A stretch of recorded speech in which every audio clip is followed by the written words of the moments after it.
தோன்றிய நாள் முதல் யுத்தக் களங்களும் இந்த உலகத்தில் தோன்றிவிட்டது.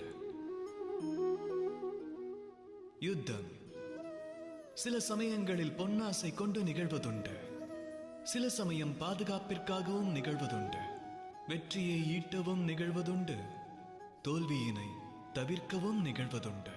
இதில் ஓர் நிதர்சனம் விளங்கும். முன்னேறிச் செல்ல வேண்டுமெனில் வேதனை எனும் யுத்தத்தை நாம் எதிர்கொள்ள வேண்டும். ஆனாலும் யுத்தத்திற்கு சித்தமாக இருப்பது மகத்துவம் அல்ல. யுத்தம் நிகழ்த்தி வெற்றியை ஈட்டுவதை காட்டிலும் அந்த யுத்தத்தை தடுப்பதிலேயே மகத்துவம் உள்ளது. ஏனெனில் நிகழாத யுத்தமே யுத்தத்தின் வெற்றி என கருதப்படும்.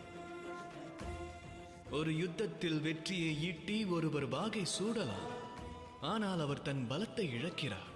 ஆகையால் தம்மால் இயன்றவரை யுத்தம் என்பதை தவிருங்கள். தங்களின் சக்தியை